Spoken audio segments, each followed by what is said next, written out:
Con la clase de hoy día damos inicio a la unidad temática 3, que corresponde ya al segundo examen, y esta unidad temática tiene como título la farmacología del sistema nervioso central, la farmacología del sistema nervioso periférico y los llamados autacoides, ¿ya?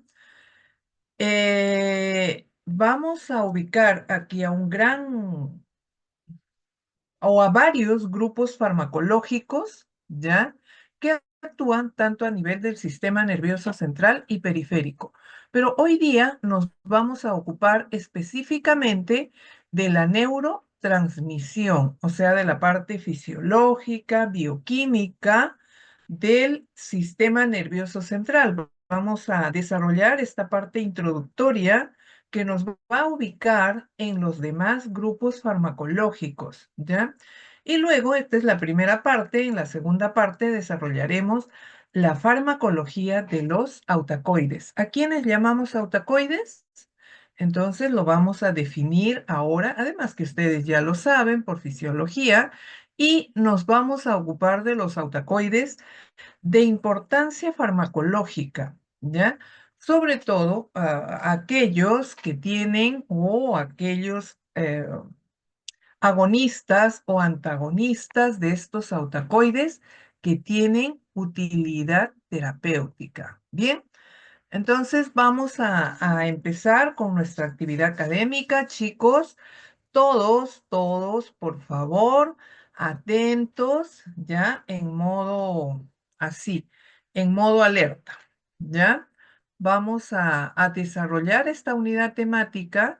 Tiene como logros la unidad temática, identificar o ustedes van al finalizar esta unidad temática, o sea, en 3 semanas, deben identificar, diferenciar los grupos farmacológicos que actúan a nivel del sistema nervioso central y periférico. Explicar o lo que fundamenta la farmacología, lo que ya comentábamos en las clases anteriores, que es la farmacocinética y la farmacodinámica. Por eso nos referimos aquí. Identificarán, explicarán ustedes la acción, eh, los efectos farmacológicos de los autacoides más importantes, o sea, y de sus agonistas y antagonistas, que son los fármacos. Bien, entonces, chicos, están sentaditos cómodamente, atentos a la clase, ¿ya? Y vamos a empezar. ¿Cuál es nuestro objetivo de hoy día? Antes de empezar con nuestros objetivos, ¿de qué nos hemos ocupado ya? Hagamos un recuento de las clases teóricas anteriores, como las generalidades, el dominio que ustedes ya están logrando de los conceptos generales de la farmacología, farmacocinética, farmacodinamia. Hemos visto en la farmacocinética la teoría del ADME, todos estos procesos fisiológicos que cada concepto ya ustedes lo van identificando.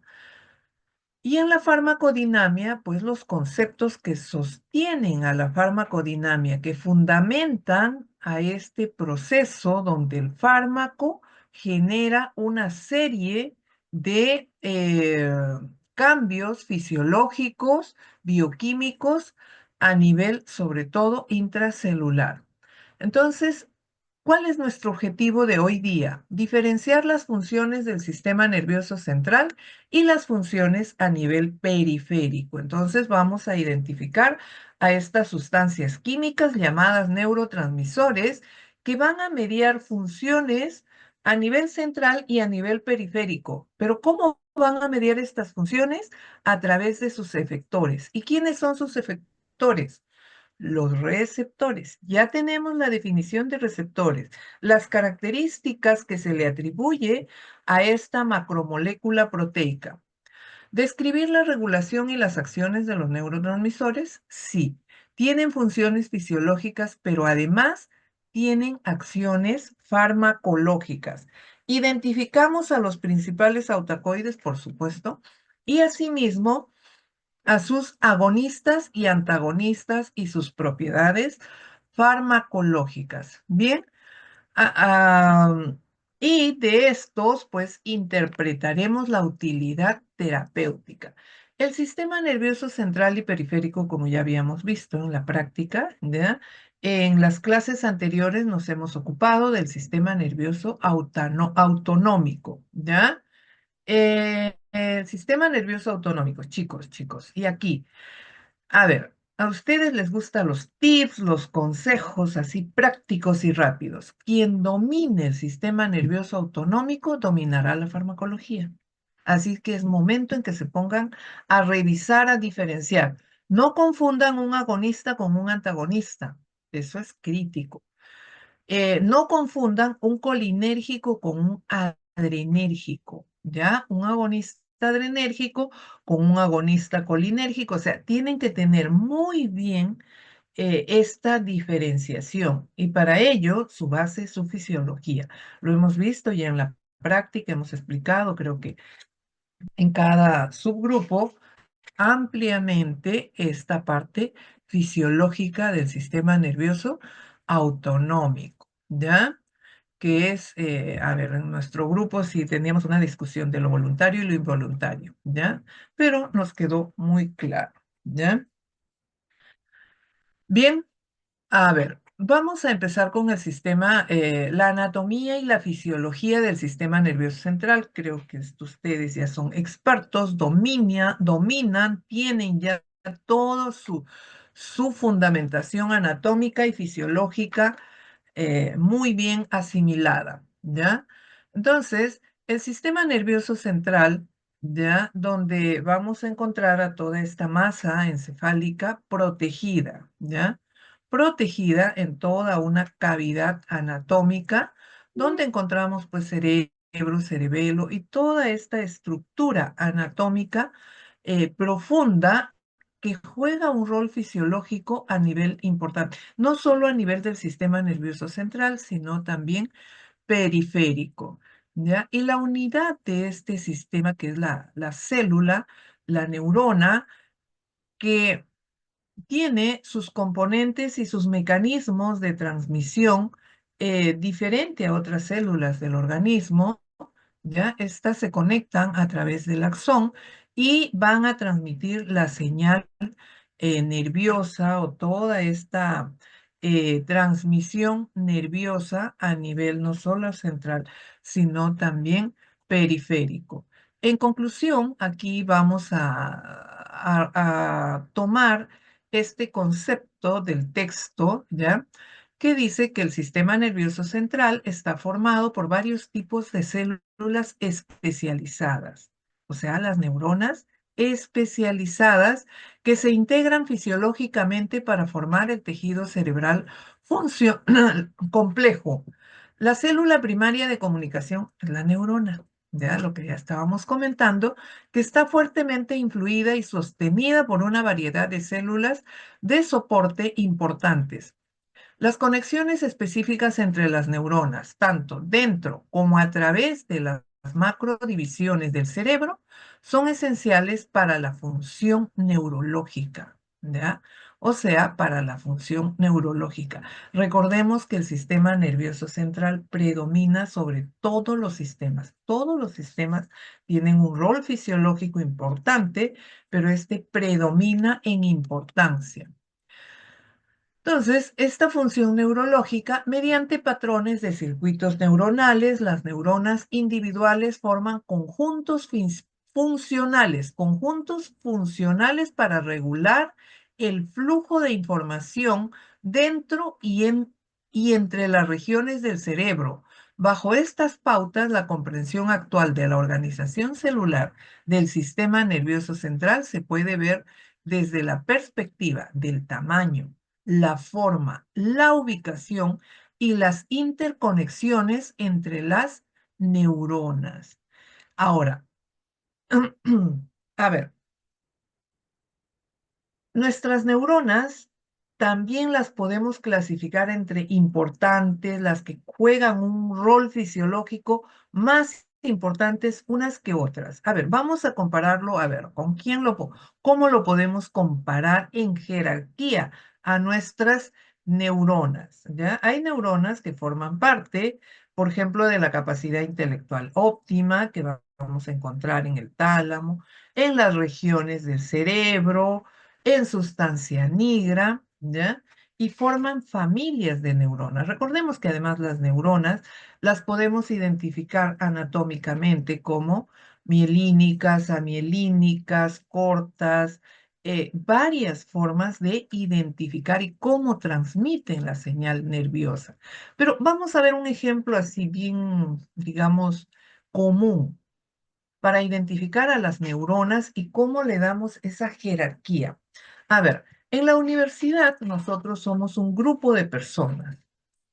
¿Ya? Un grupo de personas que tiene bastante horizontalidad porque la universidad tiene una función eh, de generar pensamiento crítico, de debate, como se define. Entonces, digamos que hay una horizontalidad, no hay tanta jerarquía, a pesar que tenemos órganos de gobierno, pero somos bastante horizontales en nuestra formación, en nuestra estructura.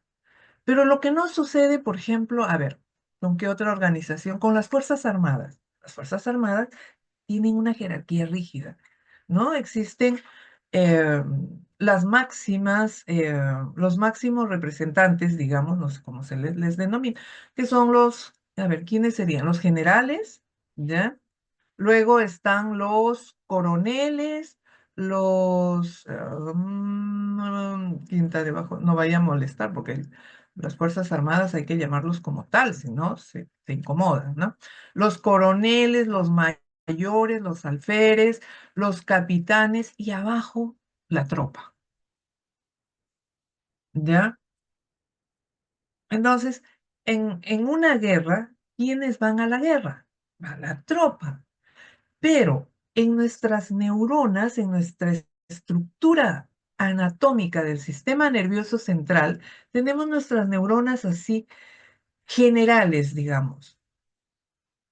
Nuestras neuronas, coroneles y así, toda una jerarquía. Pero cuando hay una patología o frente a algún daño, ¿quiénes se enfrentan? No son nuestras neuronas eh, de tropa, digamos, o en abundancia, son nuestras neuronas generales, ¿ya? Las que enfrentan situaciones que afectan o patologías que afectan al sistema nervioso central. Entonces, nuestra estructura es muy interesante. Ustedes ya por su fisiología, su anatomía lo entienden, cómo están estructuralmente dividido el sistema nervioso central. ¿Ya? Muy bien. Entonces, ahora, el sistema nervioso central transmite y recibe información de otras neuronas y órganos periféricos, sí. ¿Ya? Como células musculares, células glandulares y los receptores. Habíamos definido los receptores como una macromolécula proteica, o sea, es una proteína especializada, no es cualquier proteína. Recordemos que en el organismo tenemos muchas proteínas y todas las proteínas cumplen un rol fisiológico específico. Y los receptores que son macromoléculas proteicas, pues son aquellos que tienen la capacidad de reconocimiento y la capacidad de transducción. Entonces, tenemos ya aquí, y la forma principal de comunicación intercelular es la transmisión de señales químicas a través de neurotransmisores, neuropéptidos o las hormonas, ¿ya? Entonces, aquí vamos a identificar, a ver, un momentito, ¿ya? El origen anatómico de algunos neurotransmisores. Por ejemplo, en mesencéfalo, donde encontramos la sustancia negra, un neurotransmisor importante es la dopamina, ¿ya? Y esta va a mediar funciones como el movimiento intencional, función ejecutiva, regulación emocional y también interviene en la memoria, corto y largo plazo. La protuberancia, el locus conocido como el locus coeruleus, aquí encontramos la gran cantidad, un número grande, digamos, aquí sí encontramos entre sustancia negra y locus coeruleus siempre ay, chispa, chispa, un ratito. Ya, hay digamos, un equilibrio homeostático, ¿ya? Entre noradrenalina y la dopamina. Entonces dice que en ambos casos siempre hay una proporción, ¿no? El número de neuronas es proporcional. ¿Ya? Entonces, en el locus coeruleus vamos a encontrar a una gran cantidad de neuronas adrenérgicas y estas van a intervenir en la capacidad de respuesta a estímulos inesperados en la vigilancia, respuestas a situaciones de estrés, ¿ya? En los núcleos del RAFE, en la médula espinal, puente de Barolio y el cerebro medio, encontramos a otro neurotransmisor también que es proporcional a neuronas dopaminérgicas, adrenérgicas, que es la serotonina, ¿ya? Esta va a mediar, esta que tiene una función, digamos, en resumen, excitatoria del sistema nervioso central, al igual que la noradrenalina. Entonces, median funciones como la percepción del dolor. Recuerden que el dolor es un mecanismo de defensa, no es una patología, ¿ya? La capacidad de respuesta a neuronas corticales como el estado de ánimo, ¿ya? El núcleo basal de Meiner, la acetilcolina, donde el neurotransmisor es la acetilcolina y median los estados de alerta. El núcleo pedúnculo pontino, donde también encontramos, miren, áreas muy profundas del sistema nervioso central. El neurotransmisor es la acetilcolina y donde va a mediar los ciclos de sueño y vigilia. Y el núcleo tubérulomamilar, donde encontramos neuronas como las histaminérgicas. Estas neuronas tienen un rol fisiológico excitatorio del proencéfalo, ¿ya?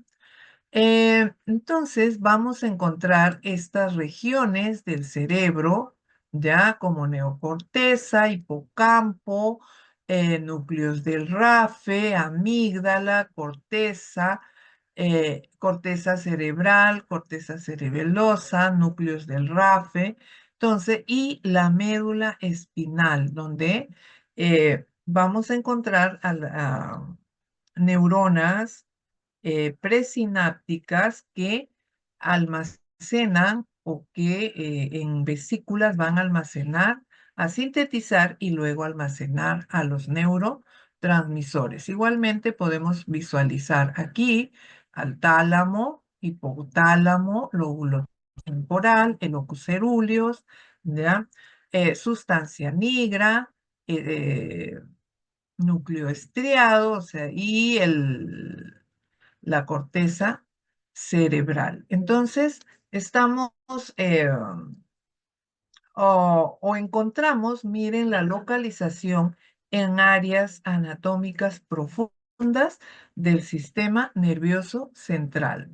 Ahora, ¿cómo se va a mediar la neurotransmisión? ¿Ya? Eh, los tipos de transmisión, ¿ya? A ver, un momentito, por favor.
Bueno, vamos a continuar, perdón.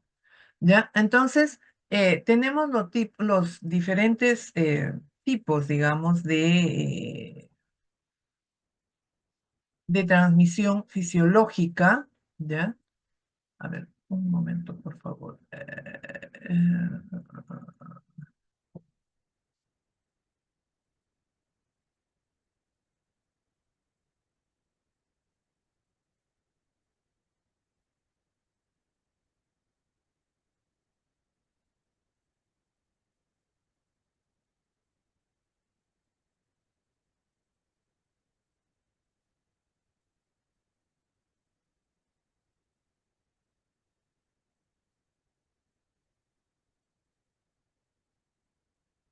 A ver, ¿logran visualizar mi imagen? Sí, doctora. Sí, Sí se logra ver, doctora. Gracias, gracias, chicos. Ya, vamos a continuar. Ya, voy a sacar un poquito de distractor. A ver, entonces, la transmisión fisiológica del sistema nervioso puede ser eléctrica, química, ¿ya? Y mediada a través de receptores, ¿ya? De manera sea, o donde vamos a encontrar a los mediadores que son los neurotransmisores. Eléctrica y cuando hay contacto entre neurona pre y postsináptica, ¿ya? Y a través de esta transmisión de señal entre neuronas. Química a través del neurotransmisor, o sea, donde hay un mediador químico, que en este caso son los neurotransmisores, ¿ya? Donde el efector, que en este caso es el receptor, forma este complejo, ¿ya? Receptor ligando, y donde el ligando es el neurotransmisor. Y donde hay liberación, hay neuronas donde va a haber una liberación o que son dependientes de calcio. Esto ya es en ciertos mecanismos, ya que lo vamos a ver ahora, en ciertos mecanismos propios de cada célula y donde también vamos a encontrar mediadores como receptores, ¿ya? Donde interviene el ion calcio como tal, donde se comporta como un segundo mensajero.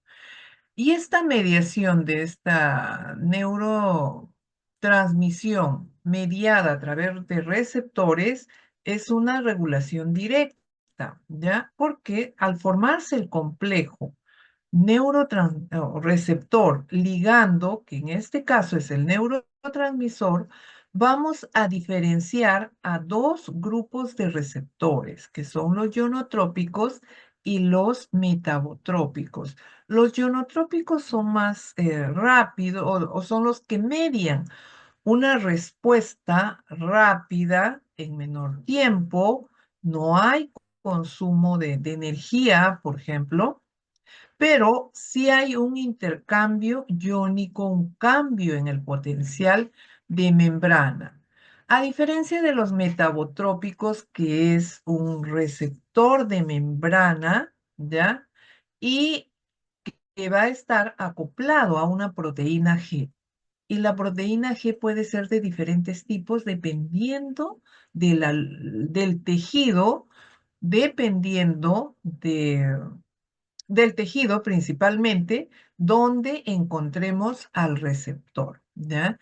Estos son receptores especializados, se caracterizan por dar lugar a segundos mensajeros como el ion calcio, como el AMP cíclico, diacilglicerol, el IP3, ¿ya? Y la regulación indirecta se debe a mediadores indirectos a través de la recaptación, ¿ya? Eh, encontramos a enzimas que degradan a estos neurotransmisores una vez que se liberan al espacio sináptico, pero estos si se inhibe a estas enzimas, pues estos neurotransmisores se recaptan. Y existen fármacos que actúan a este nivel. Más que neurotransmisores, vamos a encontrar a fármacos o a sustancias exógenas que van a mediar esta recaptación, ¿ya? Entonces, de manera indirecta, y hay autorreceptores, vamos a encontrar familias de autorreceptores en eh, en algunas regiones del cerebro, vamos a encontrar estos eh, autorreceptores. Aquí un poquito el resultado de esta interacción receptor-ligando. ¿Qué encontramos aquí? A ver, tenemos la activación de los receptores ionotrópicos cuando en estos casos puede aumentar la conductancia del sodio, de potasio o de cloro. Y esto va a modificar, como les mencionaba, el potencial de membrana. El potencial de membrana puede hiperpolarizarse y después polarizarse. Si hiperpolariza, la respuesta será inhibitoria. Y si se despolariza, la respuesta será excitatoria.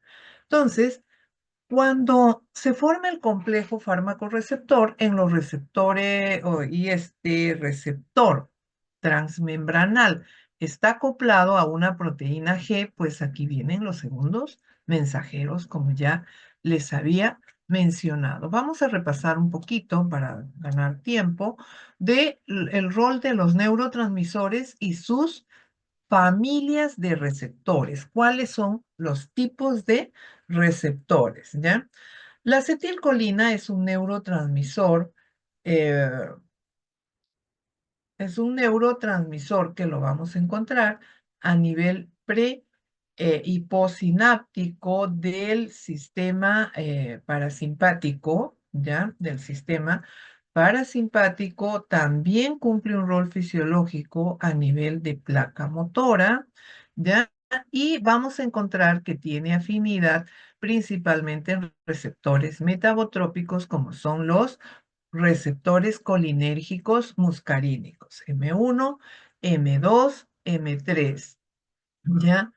Tiene a nivel del receptor M1 y M3, tiene un rol fisiológico excitatorio, ¿ya? Eh, también vamos a encontrarlo como un autorreceptor en receptores presinápticos como el M2, ¿ya? Ahora, tiene acciones a nivel del sistema nervioso central, como por ejemplo en los estados de vigilia, ¿ya? En la memoria, en la consolidación de la memoria a largo plazo. Este es un neurotransmisor, acetilcolina, receptores vamos a encontrar, colinérgicos, muscarínicos, pero además actúa también en receptores colinérgicos, nicotínicos, que están acoplados a canales iónicos, que lo vamos a estudiar más adelante. ¿Ya? Recuerden los colinérgicos muscarínicos. M1, localización, sistema nervioso central y entérico. M2, chicos. Hemos visto en la práctica, en teoría también, ¿ya? M2, corazón. M3, músculo liso y glándulas. Otro neurotransmisor que del grupo de los aminoácidos, como el GABA, este es un receptor ionotrópico o el neurotransmisor GABA tiene afinidad por receptores como los ionotrópicos, receptores que están acoplados a un canal de cloro, ¿ya? Tienen un rol fisiológico inhibitorio, ¿ya? Y modulan o regulan la excitabilidad neuronal, ¿ya? Regulan la excitabilidad neuronal. Otro neurotransmisor cuya estructura es un aminoácido, ¿ya? Aquí vamos a encontrar receptores sensibles a estricnina, ¿ya? Tienen un rol fisiológico inhibitorio y se encuentran en la parte superior o alta de la médula espinal. Otros receptores del grupo los amino, otros, perdón, neurotransmisores del grupo de los aminoácidos es el glutamato. Aquí encontramos a los receptores NM, conocidos como NMDA, el receptor AMPA, el receptor de kainato. El glutamato es un neurotransmisor excitatorio, ¿ya?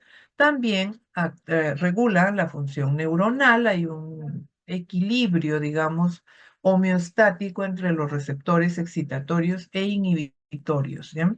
Consolidan la memoria, ¿ya? Bien. Otros neurotransmisores son, por ejemplo, los derivados de aminas biógenas, como dopamina. Aquí encontramos a los receptores D1, D2. En el sistema nervioso central y a nivel presináptico encontramos al D2. También se ha identificado, ¿ya? El D3 y el D4. Este eh, recep- neurotransmisor, perdón, este neurotransmisor a través del receptor D2 media una función inhibitoria en el sistema nervioso central. Bien, otra amina biógena es la histamina. ¿Ya? En el sistema nervioso central vamos a encontrar neuronas histaminérgicas, ¿ya? Y los receptores en el sistema nervioso central que vamos a encontrar son receptores H1 y H2. Eh, este es un neurotransmisor excitatorio, a diferencia de la dopamina, ¿ya? Aumenta la liberación del neurotransmisor, ¿ya? Y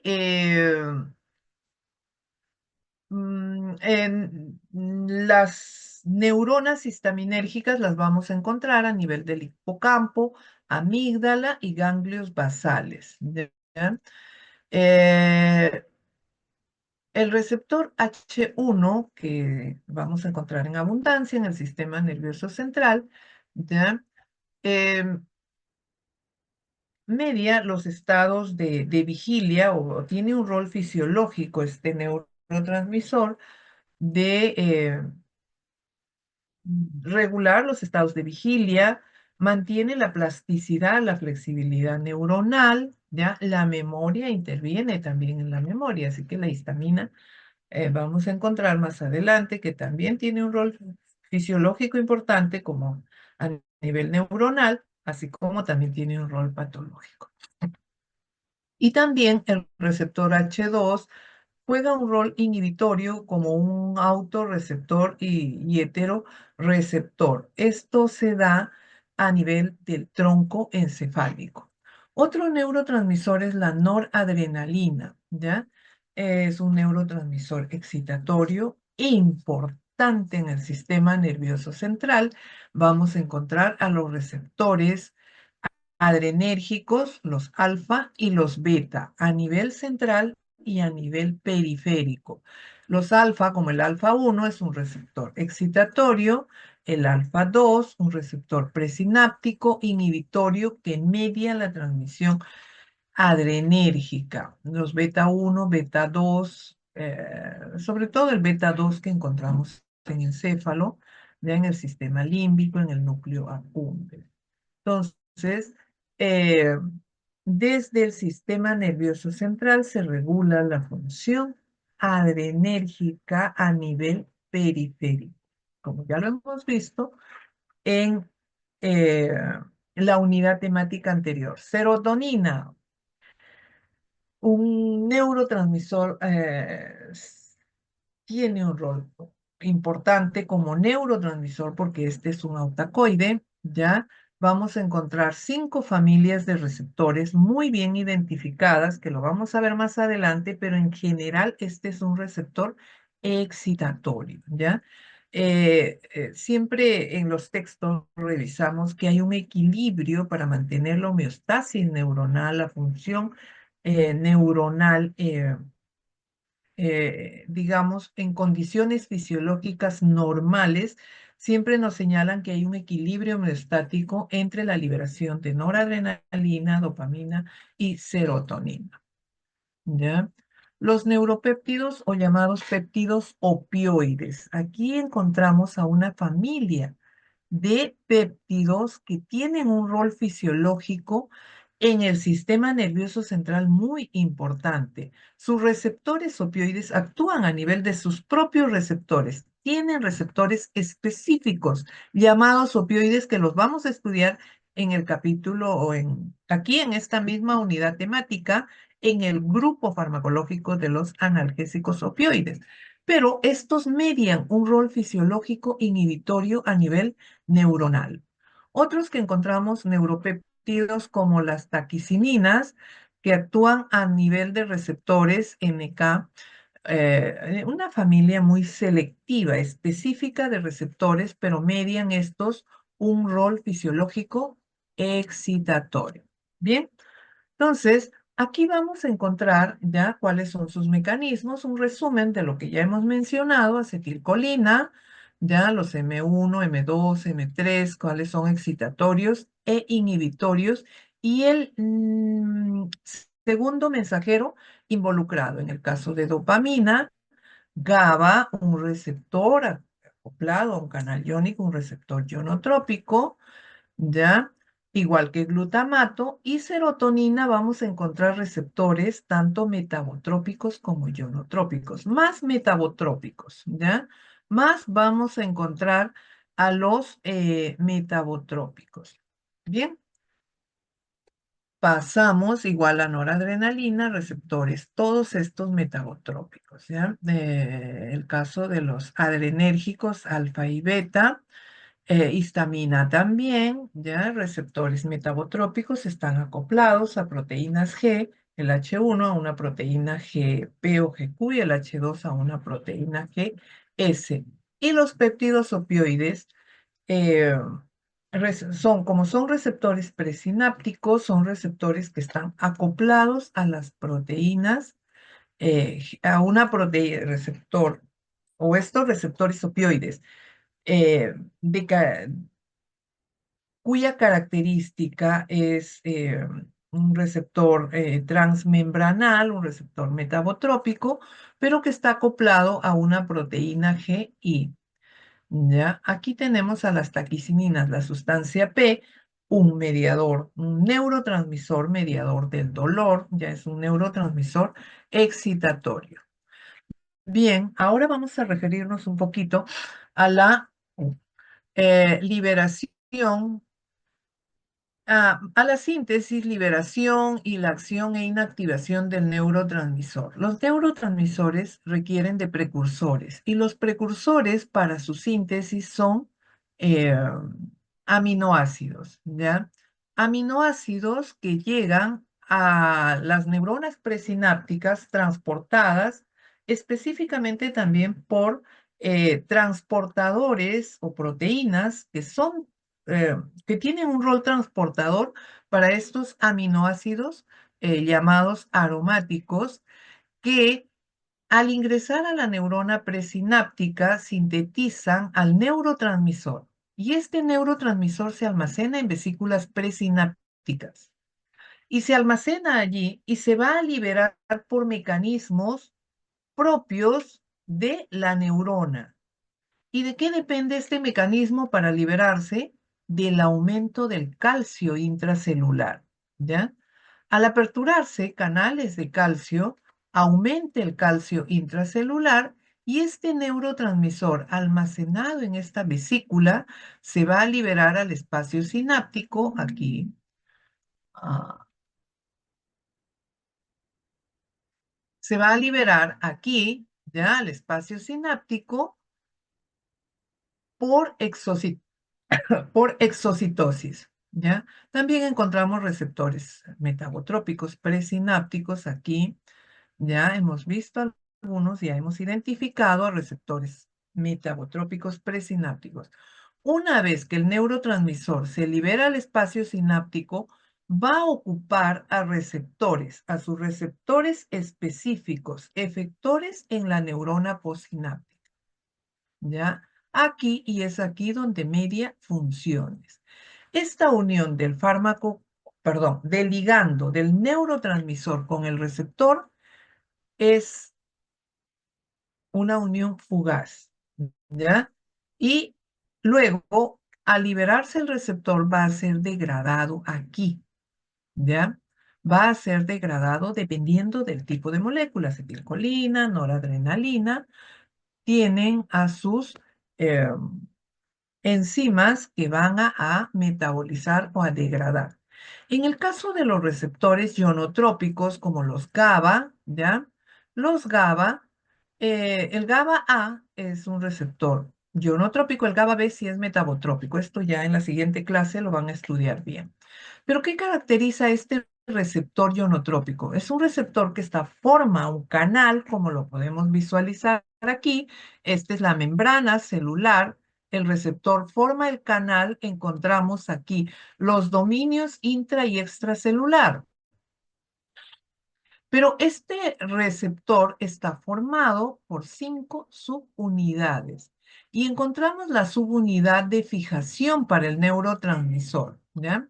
La subunidad de fijación donde se une o donde forma este complejo el neurotransmisor. Aquí encontramos, por ejemplo, el sitio de fijación. Siempre cuando el neurotransmisor se une a estos receptores postsinápticos, va a requerir de dos moléculas, lo que no sucede con los fármacos. Dos moléculas para aperturar el canal, ¿ya? Dos moléculas de GABA para aperturar el canal. Bien, ahora para terminar esta parte, ¿ya? Vamos a relacionar al neurotransmisor también con algunas alteraciones o algunas probables patologías donde están involucrados algunos receptores. A ver, perdón, un momentito, ¿ya?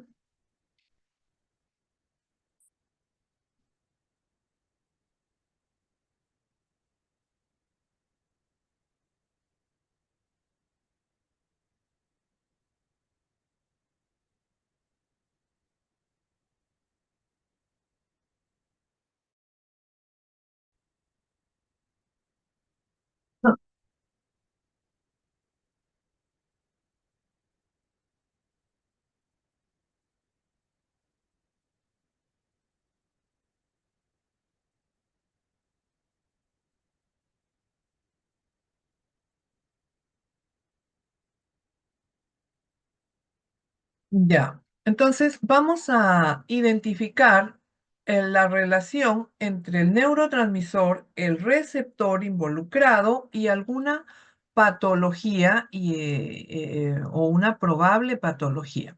¿Ya? Neurotransmisor, o sea, en el caso de los receptores muscarínicos y nicotínicos, el neurotransmisor como acetilcolina va a estar involucrado en enfermedad de Alzheimer, enfermedad de Parkinson. Dopamina va a estar también involucrado en algunas, o eh, la disminución por ejemplo, la disminución de receptores o el aumento de receptores influye en estas patologías. Igualmente, en el caso de dopamina, que están involucrados en Parkinson, psicosis, la carencia, la disminución, por ejemplo, de serotonina está asociado a cuadros depresivos, ¿ya? Igual sucede con la noradrenalina, también su disminución, ¿ya? Eh, o la disminución ya sea del número de receptores, eh, de la síntesis de este neurotransmisor, va a estar asociado a cuadros de depresión. En el caso del neurotransmisor glutamato y sus receptores específicos como el NMDA, el AMPA, el incremento de este neurotransmisor está asociado a cuadros de citotoxicidad neuronal. En el caso de GABA, ya, la disminución de GABA, ya, tanto los receptores ionotrópicos y metabotrópicos están asociados a cuadros de ansiedad. El neurotransmisor glicina, este aminoácido, eh, que es un regulador alostérico del receptor NMDA del glutamato, su disminución está asociado a cuadros de hiperreflexia. Bien, ¿alguna pregunta hasta aquí, chicos? Doctora, Todo disculpe, claro. Todo claro. ¿exotoxicidad a qué se refiere? Gracias. ¿Perdón? Con exotoxicidad, en el caso del Ah, glutamato. citotoxicidad, o sea, cuando hay digamos, un exceso del neurotransmisor, va a haber una excitación, pero esta puede llevar a cierto grado de toxicidad, o sea, a nivel celular, a nivel, en este caso, neuronal, ¿ya? Bien, gracias, doctora. De nada, chicos. ¿Alguna pregunta? ¿Alguien más? Pregunten, chicos, a ver, ¿cómo vamos hasta aquí? ¿Cuántos somos ahora? A ver. Voy a dejar de compartir un momentito, ¿ya?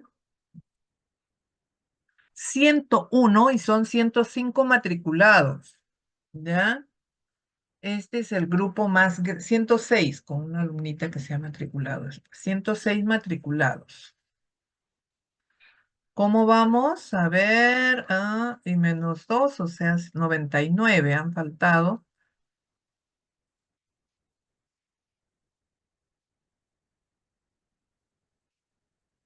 Bueno, muy bien. Vamos a continuar si no hay preguntas, ¿ya? Continuamos, chicos. Muy bien, entonces ahora vamos a referirnos a los autacoides, ¿ya? ¿Quiénes son los autacoides? ¿A quiénes llamamos autacoides? ¿Mm?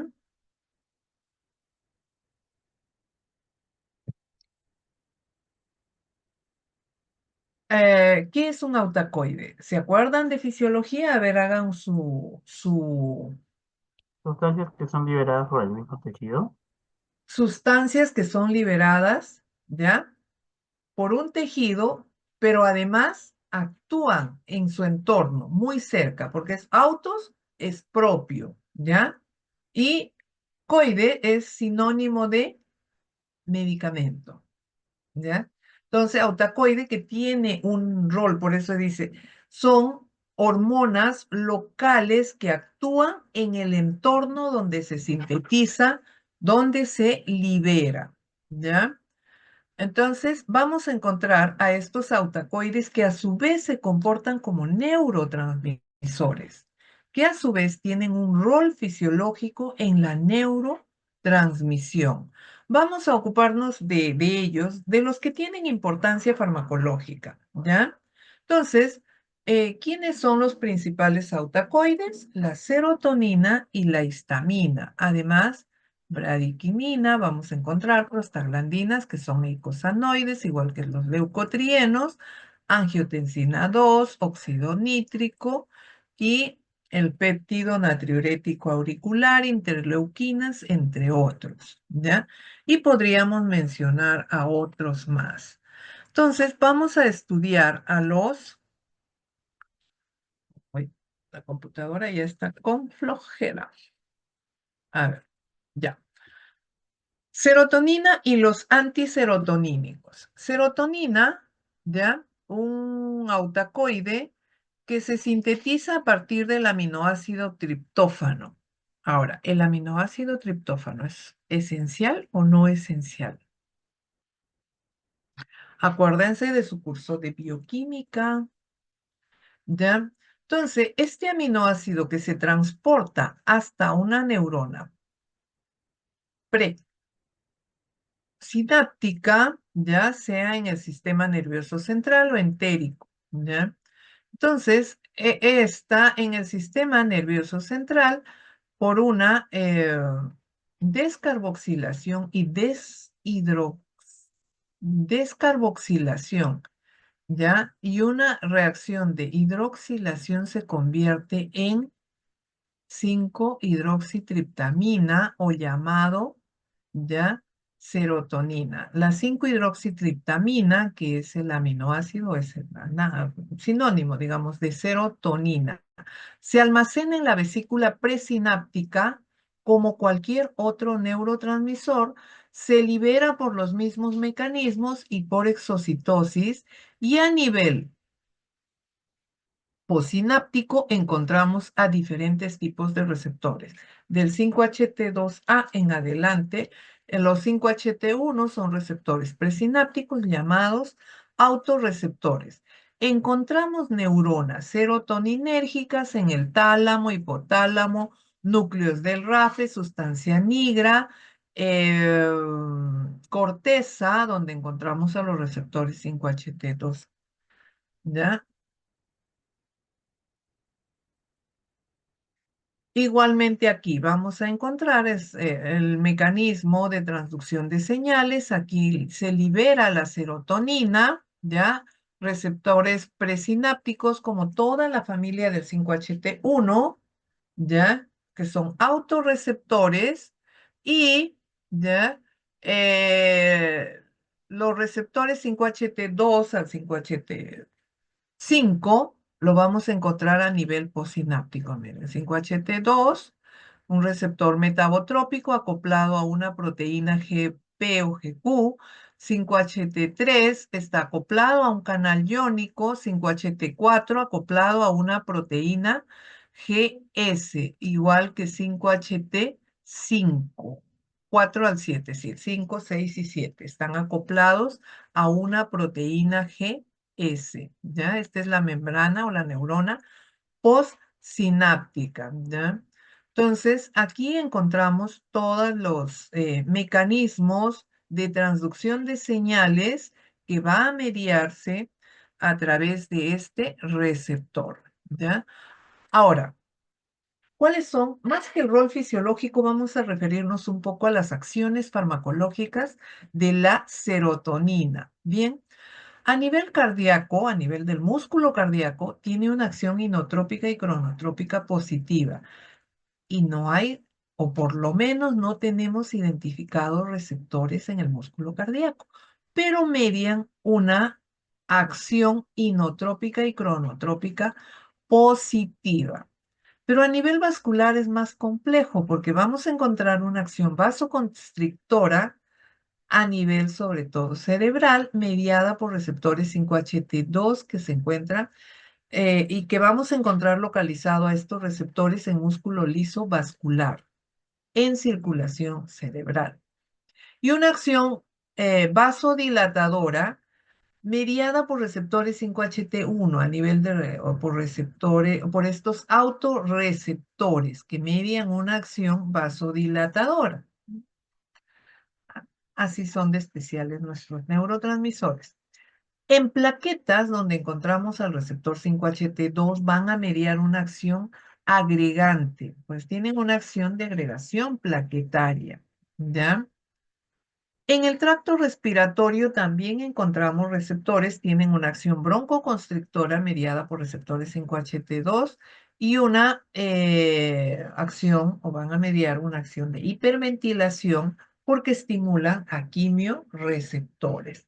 A nivel gastrointestinal, donde encontramos a un amplio número y tipo de receptores, ¿ya? A nivel del sistema nervioso entérico encontramos autorreceptores 5-HT1, 5-HT2 y 4 en el estómago, en el esófago, en el fondo gástrico, y estos aquí en el tracto gastrointestinal median acciones de contracción y relajación, ¿ya? El 5-HT3 lo vamos a encontrar en neuronas vagales, en neuronas a nivel de células enterocromafines. Pero la liberación de serotonina a nivel intestinal, ¿ya? Se da en respuesta a la liberación de acetilcolina y esto hace que aumente la presión intraluminal y disminuye el pH, produciendo contracción peristáltica. Aquí es lo más importante, de repente consideramos lo más importante a nivel del sistema nervioso central, lo vamos a encontrar como habíamos mencionado, protuberancia, bulbo, corteza, hipocampo, sistema límbico, hipotálamo, cerebelo, bulbo raquídeo, médula espinal. Vamos a encontrar a receptores como 5-HT1, que son autorreceptores, 5-HT2, receptores postsinápticos, ¿ya?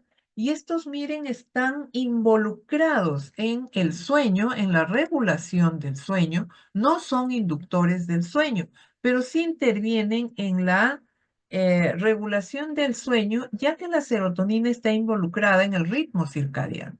La percepción sensitiva, ¿ya? la actividad motora, la regulación de la temperatura, el apetito, la percepción del dolor, ¿ya? Y el comportamiento sexual. Además de esto, el 5-HT1 está involucrado en la regulación de la presión arterial y la función respiratoria. Asimismo, intervienen en la secreción de hormonas como ACTH, la hormona folículo estimulante, luteinizante, hormona de crecimiento, prolactina. En conclusión, a pesar de los varios tipos o familias de receptores que encontramos en el sistema nervioso central, con sus propios mecanismos de transducción de señales. Recordemos que cada receptor tiene dos capacidades, todos los tipos, o el receptor tiene dos capacidades. Capacidad de reconocimiento, reconocen a su ligando, pero capacidad de transducción. Entonces, a pesar que estas familias de receptores con eh, capacidad de transducción de señales propias, en conclusión, en el sistema nervioso central, la serotonina juega un rol o tiene un rol, una acción farmacológica excitatoria. Su deficiencia lleva a estados de depresión, ansiedad, migraña y otras patologías que podríamos llamarlas de tipo eh, eh, digamos, neurológico e inclusive a otras complicaciones neurodegenerativas. Ahora hablemos de los agonistas de la serotonina. Vamos a encontrar agonistas directos mediados por sus receptores o agonistas indirectos, aquellos que inhiben la recaptación de serotonina. Y aquí encontramos a los inhibidores selectivos de la recaptación de serotonina, que es un grupo de fármacos que tienen utilidad terapéutica. De ellos no nos vamos a ocupar porque ellos vienen en otro tema más adelante, ¿ya? Entonces, los agonistas de la serotonina vamos a tener dos grupos, digamos, agonistas directos y los agonistas indirectos. ¿Quiénes son los directos? Aquellos que tienen afinidad por el receptor. Son muy pocos y casi con nula utilidad terapéutica. Y los agonistas indirectos, que son los inhibidores selectivos de la recaptación de serotonina, que podríamos señalar que tienen utilidad terapéutica. Eh, que se va a determinar el riesgo-beneficio para su prescripción.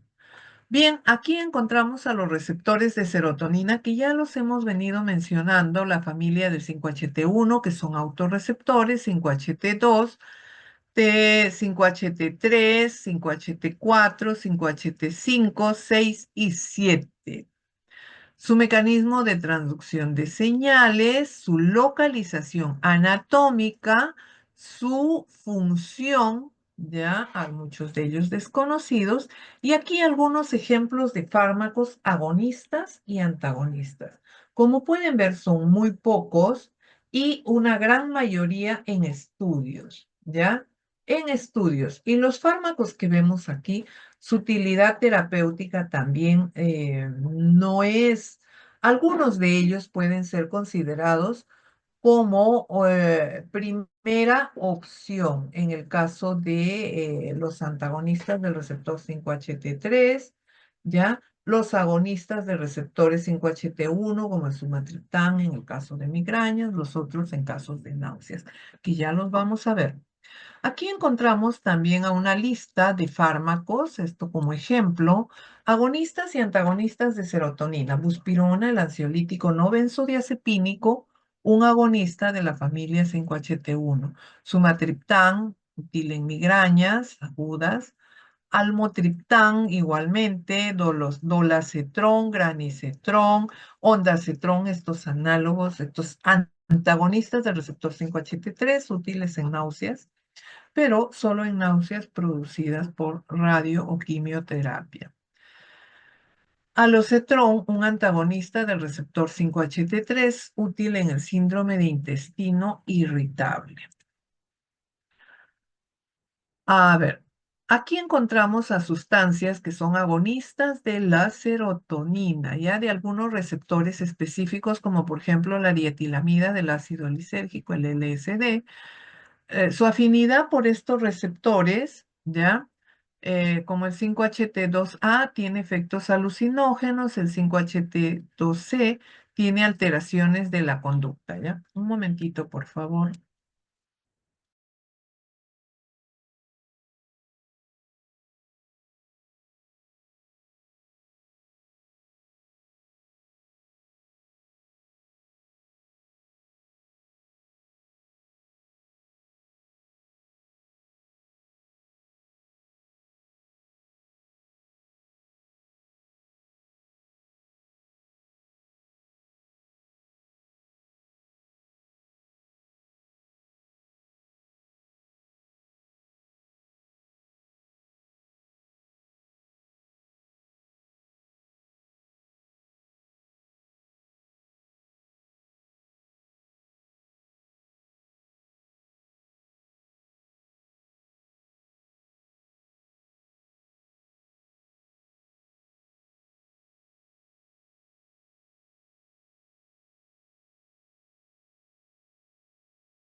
Disculpen chicos la interrupción, un momentito. Ya, continuamos. Dexfenfluramida, ¿ya? Este se ha usado por algunos, en algún momento, ¿ya? Por su afinidad con el receptor 5-HT2C, tiene una estructura similar a anfetaminas, ¿ya? Por lo tanto, su utilidad o digamos, su acción como supresor del apetito, ¿ya? Pero tiene reacciones adversas también, digamos, de riesgo, ¿ya? Si valoramos riesgo-beneficio, creo que los riesgos superan a los beneficios. Los derivados del corne, ¿ya? A ver, aquí voy a...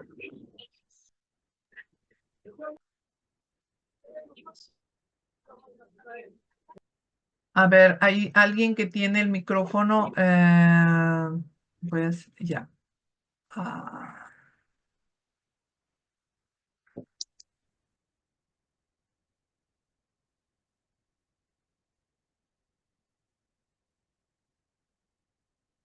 ya. A ver, los derivados del cornezuelo de centeno como ergotamina, ergonovina, que son agonistas parciales o se comportan como agonistas antagonistas, agonistas no selectivos de receptores de serotonina, ¿ya? Tanto a nivel periférico como a nivel del sistema nervioso central. Entonces, su utilidad tampoco es bien definida.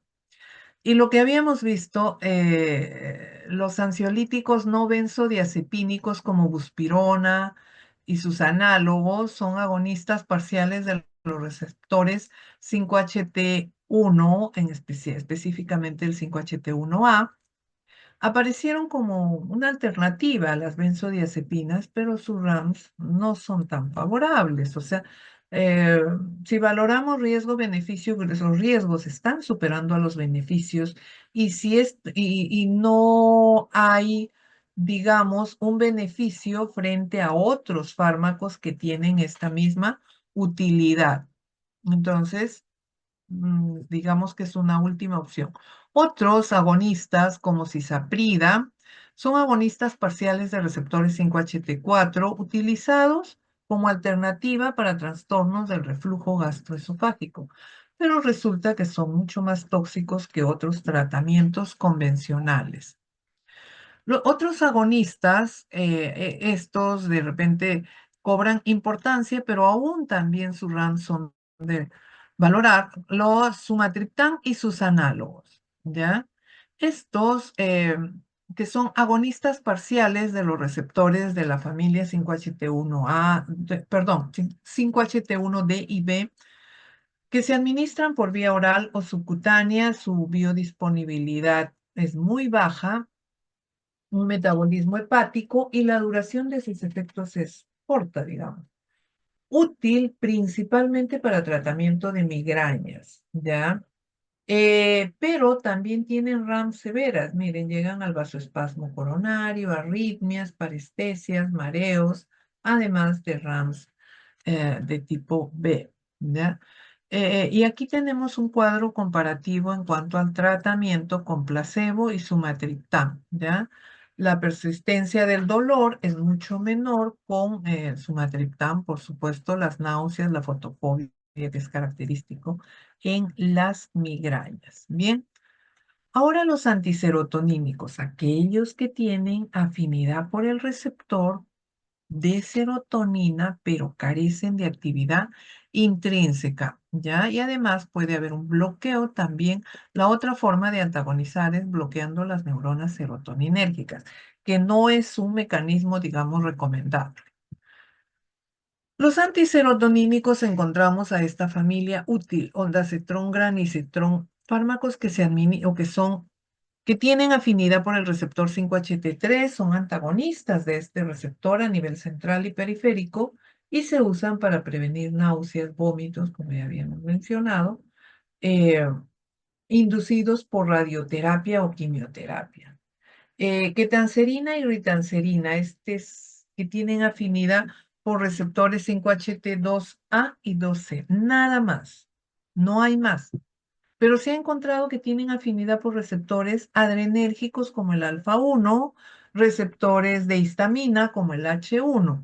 Ahora, dicen que disminuye la presión arterial, tienen como respuesta la disminución de la presión arterial, pero por su afinidad por otros receptores, también es muy discutida su utilidad. Inhibe la agregación plaquetaria, solo la agregación plaquetaria inducida eh, por serotonina. Metisergida, que inhibe los efectos vasopresores de serotonina, ya se usa como profiláctico de migraña y cefaleas vasculares, en caso de diarrea, en el síndrome de mala absorción, síndrome de vaciamiento rápido, ya en gastrectomía. La ciprofloxacina, que tiene afinidad, es un fármaco que tiene afinidad por receptores serotoninérgicos, ya bloquea, es un bloqueador débil, ¿no? De receptores 5-HT2 a nivel del sistema nervioso central, ya. Pero también tiene afinidad por receptores de histamina. Va a ser útil en el tratamiento de vaciamiento rápido, como profiláctico en casos de migraña y como antihistamínico, ¿ya?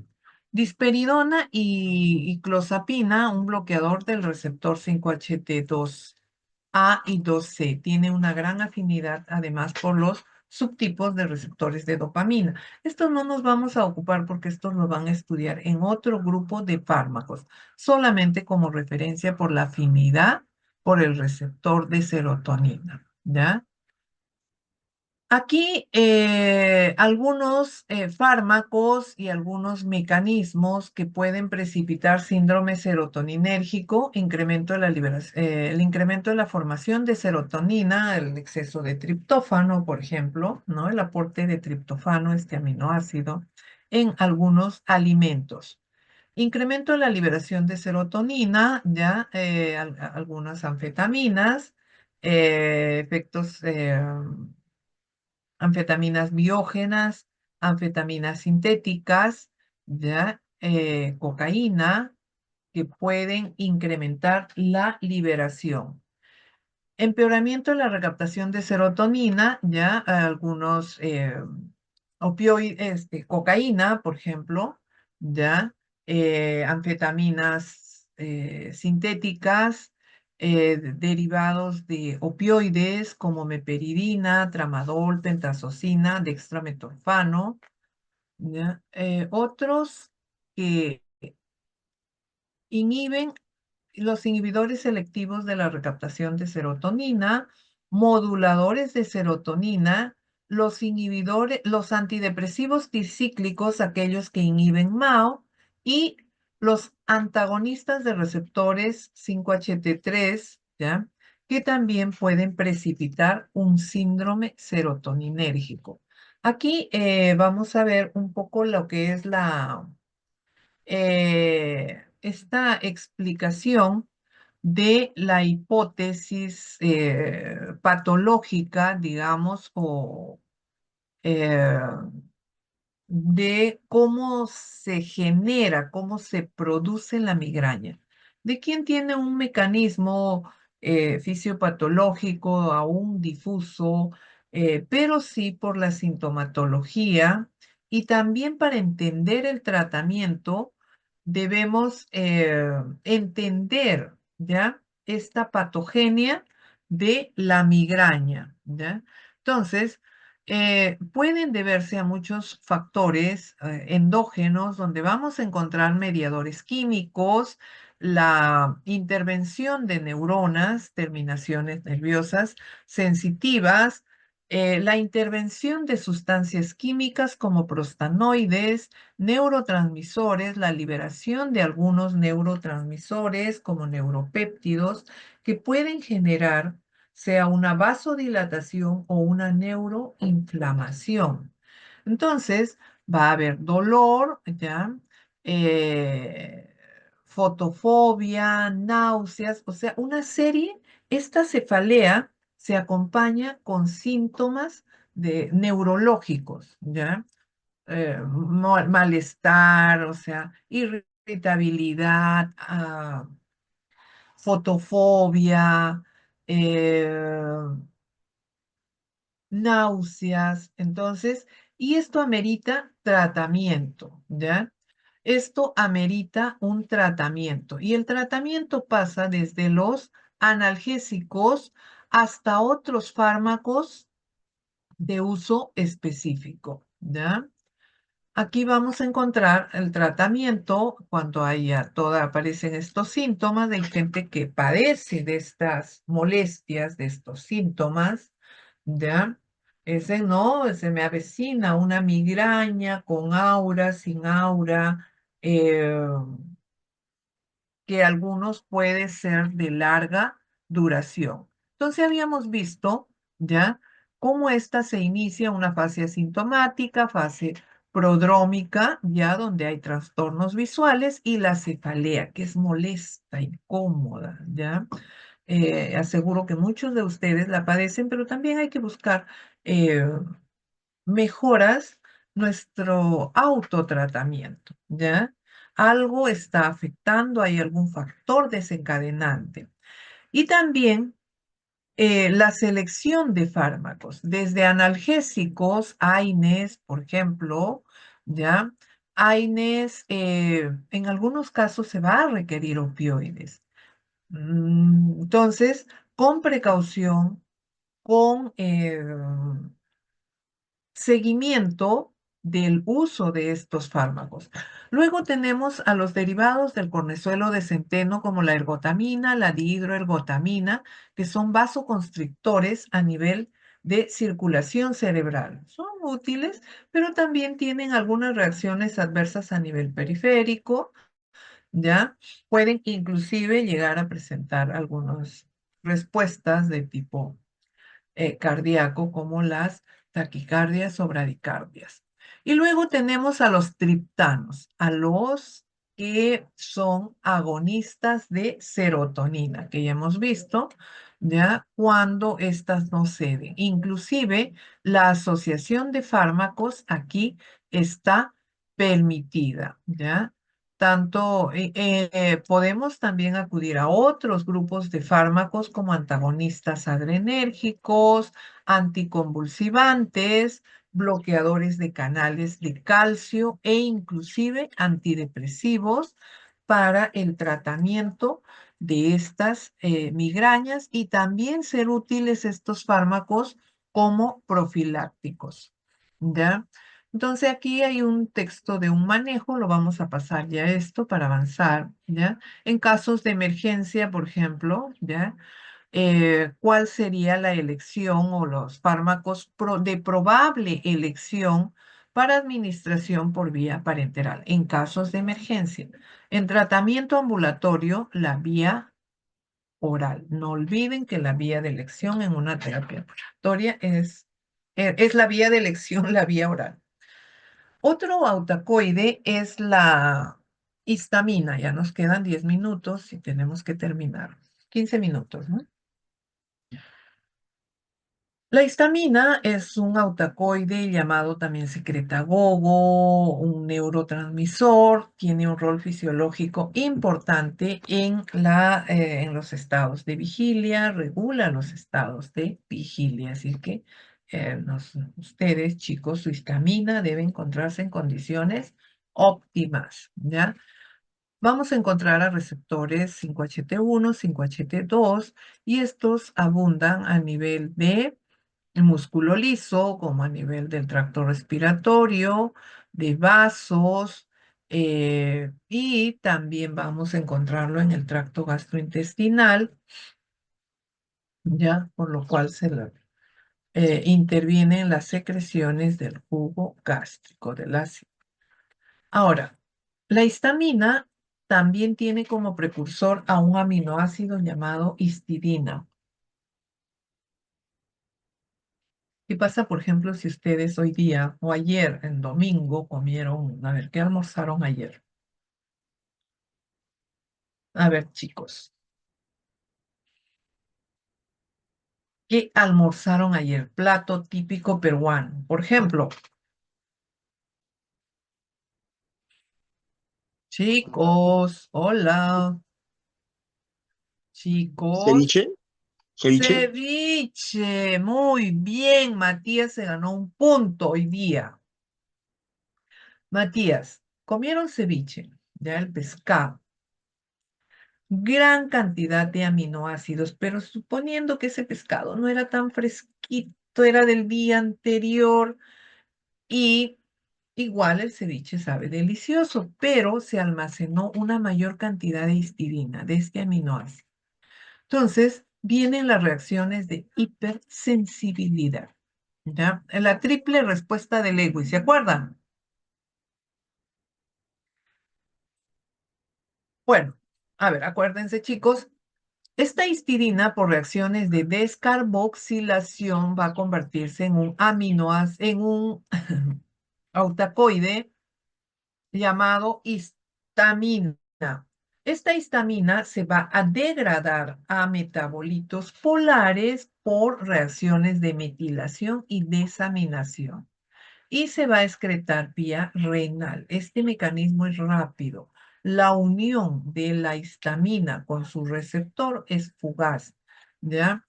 Se almacena la histamina en diferentes tejidos y células, principalmente, ¿ya? Neuronas, ¿ya? Pulmones, o sea, tracto respiratorio, basófilos, eosinófilos, células cebadas de los mastocitos, ¿ya? Y en el tracto gastrointestinal es donde se almacena. Se libera como otros neurotransmisores, pero cuando ésta se almacena en células cebadas de los mastocitos, en basófilos, en eosinófilos, encontramos a la histamina almacenada en estas células. ¿Ya? Perdón, un momentito, voy a cerrar la puerta.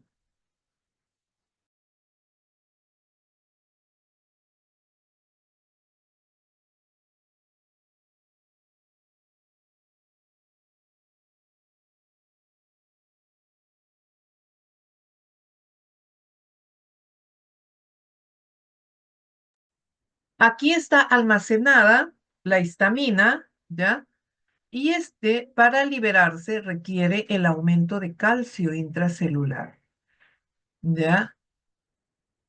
Y se va a liberar histamina a circulación, a tejidos y puede producir broncoconstricción, vasodilatación, permeabilidad capilar, edema y genera toda una cascada. Ahora, ¿cuándo se libera aquí? Cuando se forma este complejo antígeno-anticuerpo. Se forma este complejo antígeno-anticuerpo. Ya ingresa un antígeno a la sangre y busca su anticuerpo, que son las inmunoglobulinas, forman este complejo y se unen aquí a un receptor. Recuerdan que hablamos Además de los receptores, en seminario hablábamos de los receptores metabotrópicos, ionotrópicos y de los receptores catalíticos o con actividad enzimática como son tirosina quinasa. Este es el receptor. Este antígeno anticuerpo, o sea, este complejo se une a este receptor. Activa las tirosina quinasa y esta tirosina quinasa activa fosfolipasa 2, fosfolipasa C. Y esta fosfolipasa C, el IP3, aumenta el calcio y se libera histamina. Y por acá la fosfolipasa 2 es la enzima de los, eh, que estimula la vía del ácido araquidónico. Muy bien. Entonces, aquí vamos a encontrar las respuestas inmediatas, conocida como la triple respuesta de Lewis, una vasodilatación inmediata, porque hay receptores en endotelio, receptores H1 de histamina, y esto va a mediar una vasodilatación inmediata, ¿ya? Rubor, luego viene el eritema por mayor hiperemia y un edema. Esta respuesta es inmediata, ¿ya? Ahora, ¿cuál es el rol fisiológico de la histamina? Regula la circulación local, si es un buen regulador de la circulación local, importante en la neurotransmisión, estimula la secreción de ácido clorhídrico y otras no tan definidas como en el sistema se le atribuye un rol inmunoestimulante, media acciones en el sistema inmunológico. Las acciones farmacológicas a nivel cardiovascular, inotropismo y cronotropismo positivo mediado por receptores H2. Receptores H2 encontramos en el corazón, ¿ya? A ver, un momentito, por favor.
Ah, perdón, chicos. A ver, acciones a nivel cardiovascular, el inotropismo y el cronotropismo positivo mediado por el receptor H2, ¿ya? Este es un receptor que no solo lo vamos a encontrar a nivel gástrico, también en sistema nervioso central y en corazón.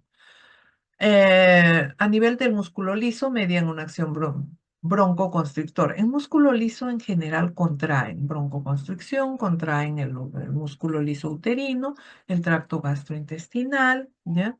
Mediado por receptores H1 y H2. Glándulas exocrinas son secretagogos por excelencia, estimulan las secreciones gástricas, ¿ya?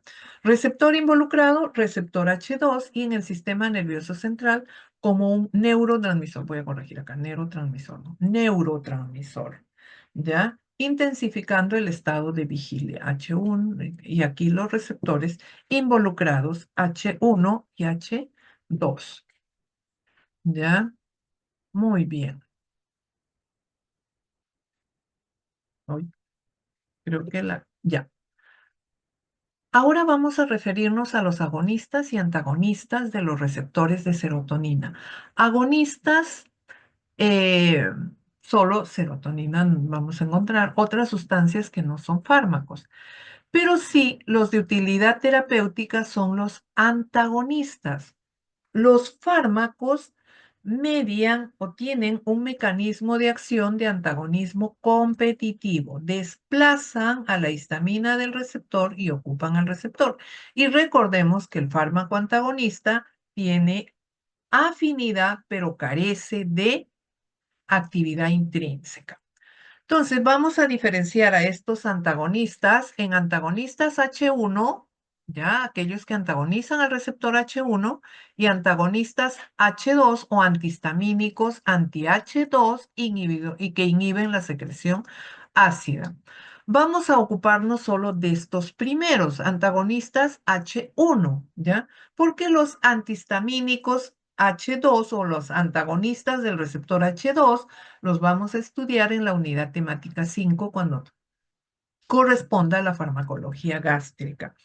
Ahora nos vamos a ocupar de estos de aquí, los antagonistas del receptor H1. Estos antagonistas del receptor H1 los vamos a dividir en dos grupos, ¿ya? Dos grupos. ¿Quiénes son? Los de primera generación y los de segunda generación. ¿Qué diferencia los de primera y de segunda? Primero, la solubilidad, ¿ya? Los de primera generación son moléculas liposolubles, los de segunda generación no. ¿Qué significa? Que los de primera generación atraviesan barrera hematoencefálica, los de segunda no. Otra diferencia, los de primera generación pueden tener afinidad por otros receptores que no son de histamina. Tienen afinidad por receptores eh, adrenérgicos como el alfa-1, receptores de serotonina e inclusive receptores colinérgicos. Los de segunda generación no, su afinidad es específica, ¿ya? Son bastante selectivos por el reconocimiento solo del receptor H1. Se unen solo al receptor H1. Otra diferencia, por lo mismo que son lipofílicos. Los de primera generación se administran por todas las vías. Los de segunda generación solo se administran por vía oral. Y ahora lo vamos a ver por qué, ¿ya? Entonces, lo que les venía comentando, los de primera generación, los antihistamínicos H1, de primera generación, pues tienen afinidad por receptores colinérgicos, adrenérgicos, serotoninérgicos, ¿ya?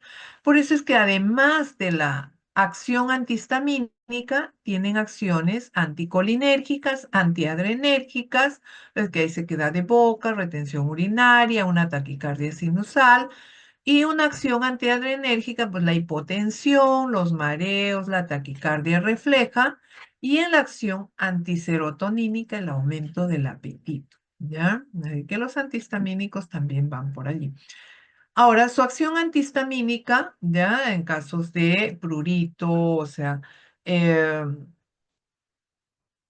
disminuyen la inflamación o los cuadros de reacciones, o sea, esta interacción entre, inhiben la acción entre la interacción del complejo eh, antígeno-anticuerpo, ¿ya? Para evitar toda esta cascada de transducción de señales frente a prurito, estornudos, rinorrea. También inhiben la neurotransmisión, tienen respuestas sedantes, ¿ya? Por eso es que hay somnolencia, disminuyen las respuestas motoras, ¿ya? No es recomendable administrar estos fármacos durante el día y más aún si requiere una alerta, como la conducción de vehículos. Disminuye el rendimiento cognitivo y psicomotor. Sí, ahora sí sean, por ejemplo, si están en clase y previo a ello se administraron un antihistamínico, ¿ya? De primera generación, o sea, en la clase hay somnolencia, su capacidad de entendimiento, o sea, de su actividad intelectual óptima va a estar disminuida, pero aumenta el apetito. Aquí encontramos a los de primera generación, ¿ya?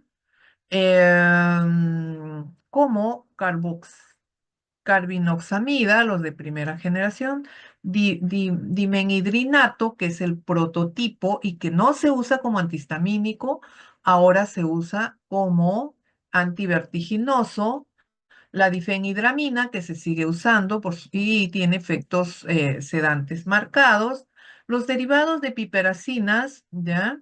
Como hidroxicina, ciclicina, las alquilaminas como bromfeniramina, ¿ya? Clorfenilamina, creo que es el más conocido y el más usado por su acción antihistamínica, su mejor afinidad como antihistamínico y menores efectos sedantes. Las fenotiacinas como prometacina y un misceláneo acá como la ciproheptadina, que ya lo hemos comentado, ¿ya? Los de segunda generación, fexofenadina, y misceláneos como loratadina, desloratadina, que es el metabolito de la loratadina, y la cetiricina, ¿ya? Los de primera generación se absorben bien a nivel gástrico por vía oral, tienen un periodo de latencia de 15 a 30 minutos. El tiempo de vida media de los de primera generación es corta, es menor de 12 horas, y los de segunda generación, la duración de o su tiempo de vida media y la duración de su efecto es más prolongado, entre 12 a 24 horas. El efecto máximo se alcanza en las 2 primeras horas y la duración del efecto entre 3 a 6 horas de los de primera generación, ¿ya? Los de segunda generación no atraviesan barrera hematoencefálica. Los de primera generación tienen un metabolismo de primera fase, ¿ya? Un metabolismo microsomal enzimático, y los de segunda generación van a estar mediados su metabolismo por el citocromo, el CYP3A4. Esto es lo que va a dar lugar a metabolitos activos y prolonga el tiempo de vida media, ¿ya? Va a sufrir metabolismo también de segunda fase, los de segunda generación, y esto hace que tengan una mayor duración de efectos. Ahora, ¿cuáles son de elección? ¿O cuáles elegiríamos para tratamiento? ¿Los que atraviesan barrera hematoencefálica o los que no atraviesan barrera hematoencefálica? Y ahí hay que revisar.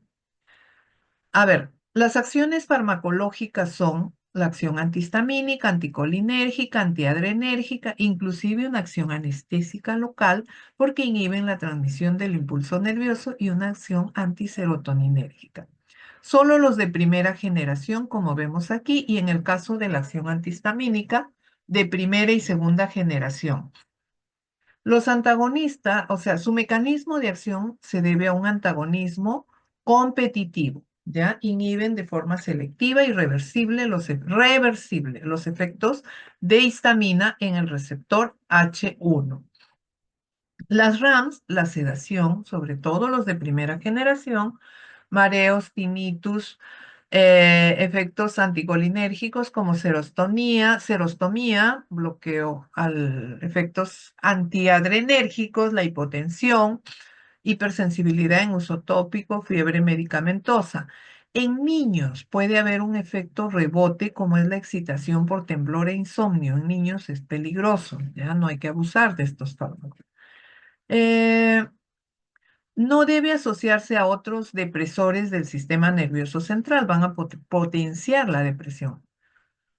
Y se usa en reacciones de hipersensibilidad. No son útiles en asma bronquial, menos en reacciones de hipersensibilidad o alergias crónicas. Previenen la cinetosis, ¿ya? El caso del dimenhidrinato, o sea, la cinetosis, o sea, las náuseas y vómitos, como o lo que se conoce como enfermedad de altura. ¿Ya? El dimenhidrinato. Los de segunda generación, si bien es cierto, no hay efectos o no hay respuestas, no hay RAMs a nivel del sistema nervioso central, pero sus RAMs se acentúan a nivel cardiovascular y renal. Ahora, hay que determinar el riesgo-beneficio y cuál de ellos vamos a administrar. ¿Ya? Muy bien. Ahora otro grupo son los eicosanoides y prostanoides, las prostaglandinas. Si bien es cierto, estas prostaglandinas son eicosanoides, tienen un rol fisiológico importante, pero también se comportan como neurotransmisores y por ello son considerados autacoides, ¿ya? Vamos a encontrar a estas familias de prostaglandinas. Acá me dan un minuto, por favor, ¿ya? F2, D2, ya la serie 1. Tenemos a todas estas que cumplen un rol fisiológico como lo vemos aquí, ¿ya? En la vasodilatación, en la contracción y relajación del músculo liso, ¿ya? durante el embarazo. Recordemos que las prostaglandinas tienen una acción oxitóxica. El tromboxano y prostaglandinas en plaquetas promueven la agregación plaquetaria, así como la inhiben también en la inflamación. Y vamos a encontrar a las enzimas que son COX-1 y COX-2. Una es fisiológica y la otra ya que se incrementa en condiciones patológicas o frente a una injuria o a daño. Otros autacoides son el óxido nítrico, ya de síntesis en endotelio. También se le atribuye un rol fisiológico en el sistema nervioso central.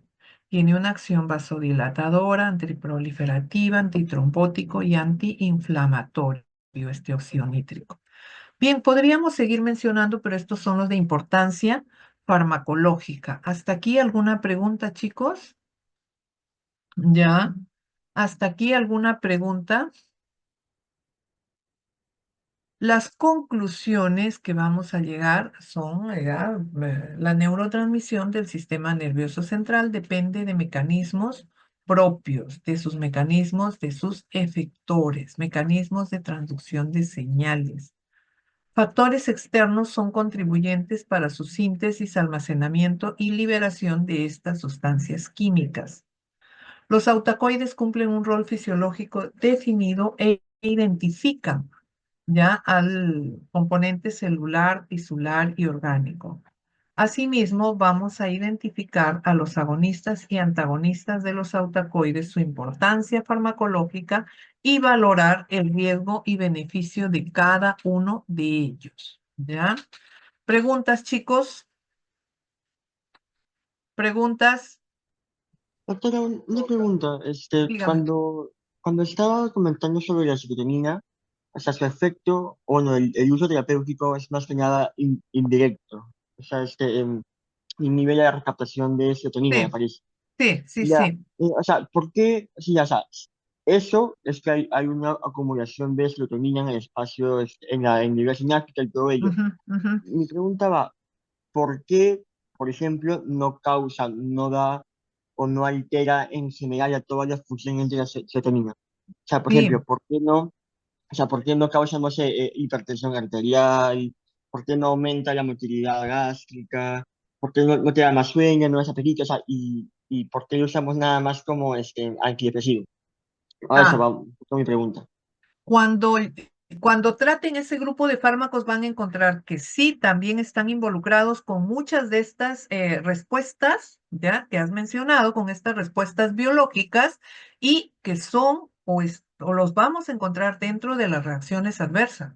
No están ajenos a todo lo que has mencionado. Por eso es que cuando les hablaba de el síndrome serotoninérgico también incluía a los inhibidores de la recaptación de serotonina, ¿ya? Entonces, no hemos detallado todo lo que implica este grupo de fármacos porque eso viene en otro grupo farmacológico que ya va a ser motivo de otra clase, ¿ya? Pero todo lo que has mencionado, sí, vas a encontrarlo dentro de las RAMs, ¿ya? Bien, Matías, Matías fue, ¿no? Sí, sí, sí, gracias. Ok, muy bien, Matías. ¿Alguien más? ¿Preguntas, chicos? O vamos con la asistencia, me permiten 3 minutos para la asistencia, ¿ya? A ver, vamos con la asistencia.